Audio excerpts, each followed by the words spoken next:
জিকির করেন। এই বয়সে তার মাদ্রাসায় ভর্তি ছাত্র হয়ে পারবেন না, যেরকম ঠিক কিনা? মানুষ ছাত্র হয়ে পারবেন না, আর হুজুর বাড়িতে রেখেও আপনার পড়ান সম্ভব না। অন্তত পক্ষে কোরআন শরীফ সহি করে পড়া, হালাল হারাম যতটুকু জানে এতটুকু হুজুরের কাছে অন্তত পক্ষে জানতে হবে। আমল আকীদা ঠিক করার জন্য আল্লাহ পাকের জিকির আপনি চালিয়ে দেন, নামাজ পড়েন, জিকির করেন, শান্তি হবে, সুখ হবে, শরীর ভালো হবে, বেশি দিন বাঁচবেন, ঘরের মধ্যে শান্তি হবে, অভাব অনটন সব কিছু দূর হয়ে যাবে। সুবহানাল্লাহ। আর আত্মশুদ্ধির জন্যে আশরাফ আলী থানভী রহমতুল্লাহ কই গেছিলেন? হাজী আব্দুল্লাহ মুহাজির মক্কি রহমতুল্লাহর কাছে গেছিলেন। কতদিন ছিলেন? 9.5 মাস। তারপরে হাজী আব্দুল্লাহ মুহাজির মক্কি রহমতুল্লাহ তাকে খেলাফত দিয়ে দিলেন আর বললেন ভারতের মিহিন মৌলবী। মিহিন মানে কি? খুব সূক্ষ্মদর্শী তিনি ছিলেন, ভারতের মিহিন মৌলবী। আর হাজী আব্দুল্লাহ মুহাজির মক্কি রহমতুল্লাহ এই যে হিজরত করে গেলেন, কেন গেলেন তা জানেননি? ফুলার বউ ওই মানুষের সাথে ষড়যন্ত্র করে তারে খুন করার প্ল্যান করে আলাইছিল। এর লেগে তিনি গেছেন, জীবন আর ভারতে ফিরতি হার নাই। বুঝতেই বিটা অনেক মানুষ যাদেরকে আপন স্বজন যাদেরকে খুন করেছে। শামসুত তাবরিজ রহমতুল্লাহ মাওলানা রুবি রহমতুল্লাহ বলেন খুদ মাওলানা কামেলে নাসুদ তা গোলামে শামসুত তাবরিজি নাসুদ। মাওলানা রুবির মতো মানুষ, শামসুত তাবরিজ নিচের কাছে ছোট্ট ক্লাসের একজন মানুষ, একটা যোগ্য মানুষ ছিলেন, তার কাছে যা বসে থাকতো কিসের লিগা? ওনার রুহের আত্মার জগতের যে প্রচন্ড গতি, যে আলো, ওই আলোটুকুর ওই আমলটার জন্যে মাওলানা রুমি রহমতুল্লাহ বসে থাকতেন। কিন্তু মাওলানা রুমি রহমতুল্লাহ ছেলেবেলেগুলা এটা পছন্দ করতেন না। আমার বাবার মতো জগৎ বিখ্যাত আলেম আর অল্প কিছু এলেম জানে শামসুত তাবরিজ, তার কাছে বসে বসে আমার বাবা আবার কি শিখবো খবর? কিন্তু তার কাছে যে আলেম ছিল, এলম ছিল শামসু আর মাওলানা রুমির কাছে সেই ইলম ছিল না, সে ইলম শিখার জন্য তার কাছে সে বায়াত গ্রহণ করেছে। যেরকম সুবহানাল্লাহ। মাওলানা রুবি রহমতুল্লাহর ছেলে কয়েকজন বন্ধু বান্ধব নিয়ে শামসুত তাবরিজ রহমতুল্লাহ যে ঘরে থাকতেন, তরবারিতে কূপ দিয়া তাকে শহীদ করে দিস। কিছু রক্তই পড়েছিল, একটা চিৎকার দিয়েছিল। শামসুত তাবরিজ রহমতুল্লাহর কবর কোথায়, কোন জায়গা আছে আজ পর্যন্ত পৃথিবীর কেউ জানে না, আজ পর্যন্ত কেউ জানে না। বুঝতে হবে এটা। মারার ষড়যন্ত্র করেছে, পিতা সন্তান হয়ে পিতার বিরোধিতা করছে। কে বিরোধিতা করেছে? কানান। হযরত নূহ আলাইহিস সালামের ছেলের নাম কানান বিরোধিতা করেছে। লূত আলাইহিস সালামের স্ত্রী লূত আলাইহিস সালামের বিরোধিতা করেছে।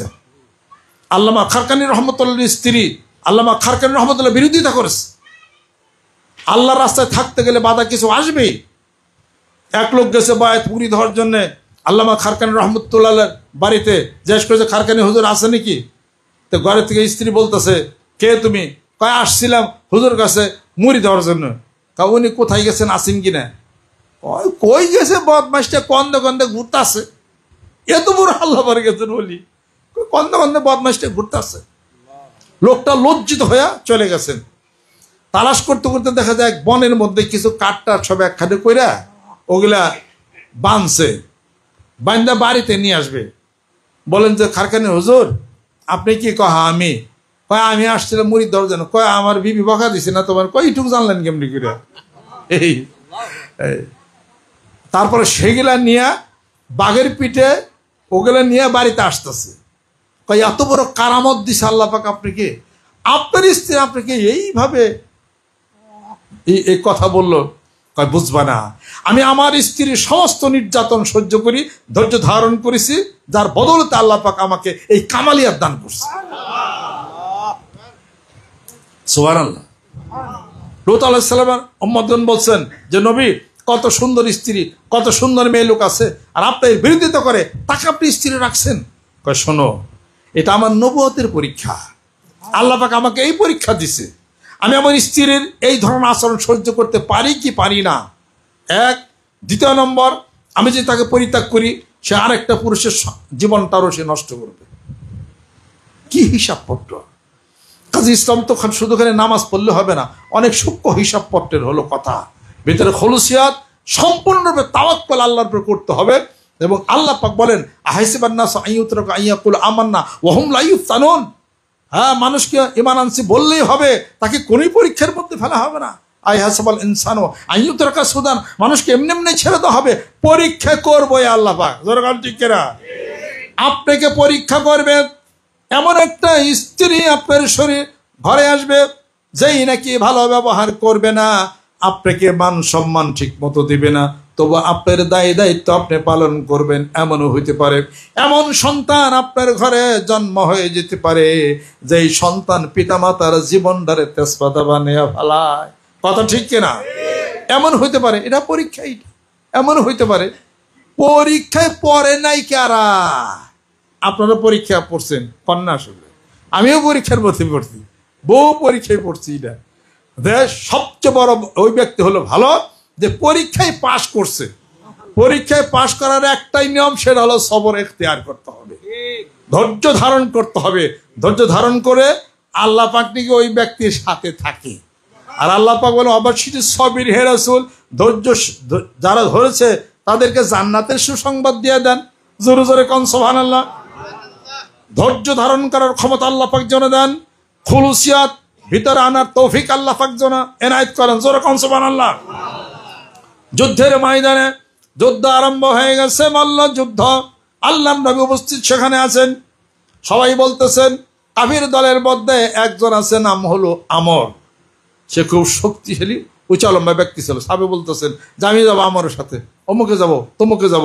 আল্লাহ নবী সবাইকে না করে খামোশ খামোশ, আমর যেরকম লম্বা দেহের মানুষ, এই কষ্ট হবে তোমাদের।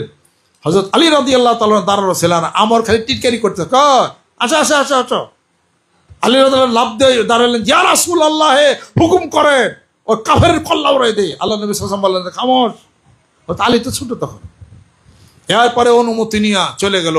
কাফের দলপতি এই উঁচা লম্বা আমর, তার সাথে কুস্তিতে পারার ক্ষমতা কারো নাই, কিন্তু আল্লাহ যদি শক্তি দেয় ওই বড় দেহ কিছুই না।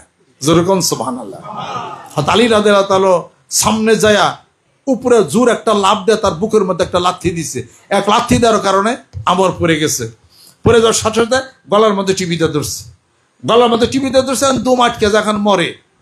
এখান থেকে তরবারিটা বের করছে, মাজার থেকে তরবারি বের করে গলা কাটবে, এমন সময় ওই কাফের আমর সেই লোকটা থুতু ছিটাইছে হযরত আলীর মুখে। থুতু যখন ছিটাইছে, হযরত আলী রাদিয়াল্লাহু তখন তাকে ছেড়ে দিছে, তখন তাকে গলার কাটে নেয়, মারে নেয়। আলী রাদিয়াল্লাহু বললেন যে এখন যদি তোমাকে আমি যদি মারি, তোমার গলা যদি কাটি, তাহলে আমার রাগ উঠে গেছে, এটা আমার খুলুসিয়াত হবে না, আমার অন্তরের পরিশুদ্ধতা হবে না, যাও ছেড়ে দিলাম। কেমন হিসাব পত্র! আমি আপনি হইলে পরে কি করতাম, এই সেব দিস তরে গলায় পুষার জোর করে দিবি। ওটা হলো রাগের পুষ হইত, রাসূলের মহব্বতের কারণেই করতে হবে। এরপরে আসার পর যখন চলে আসতেছে, এই আমার কাফের করছে কি সুযোগ বুঝা আবার পিছন দিক থেকে দৌড় দিচ্ছে, হয়তো আলীর আবার আক্রমণ করছে। এইবার তিনি পিছন দিক থেকে ধরে ওকে কল্লা উড়াই দিছে। যেরকম সুবহানাল্লাহ। এর নাম খুলুসিয়াত, এর নাম অন্তরের খুলুসিয়াত। অনেক কষ্ট, একমাত্র অন্তর এবং কলব পরিষ্কার করে সেই খুলুসিয়াত আনার দুইটা প্রক্রিয়া। এটা হলো ধ্যান খেল সাধনা, খুলুসিয়াত পূর্ণ, তাকওয়া পরহেজগার পূর্ণ মানুষের সাথে মহব্বত ভালোবাসা লাগাইলে তবেই আশা করা যায় সেই বিজয়। জোরে জোরে কোন সুবহানাল্লাহ। আল্লাহ পাক আমাদেরকে যেন কবুল করে নেন, রহমত করে দেন, বরকত আল্লাহ পাক যেন নাজিল করে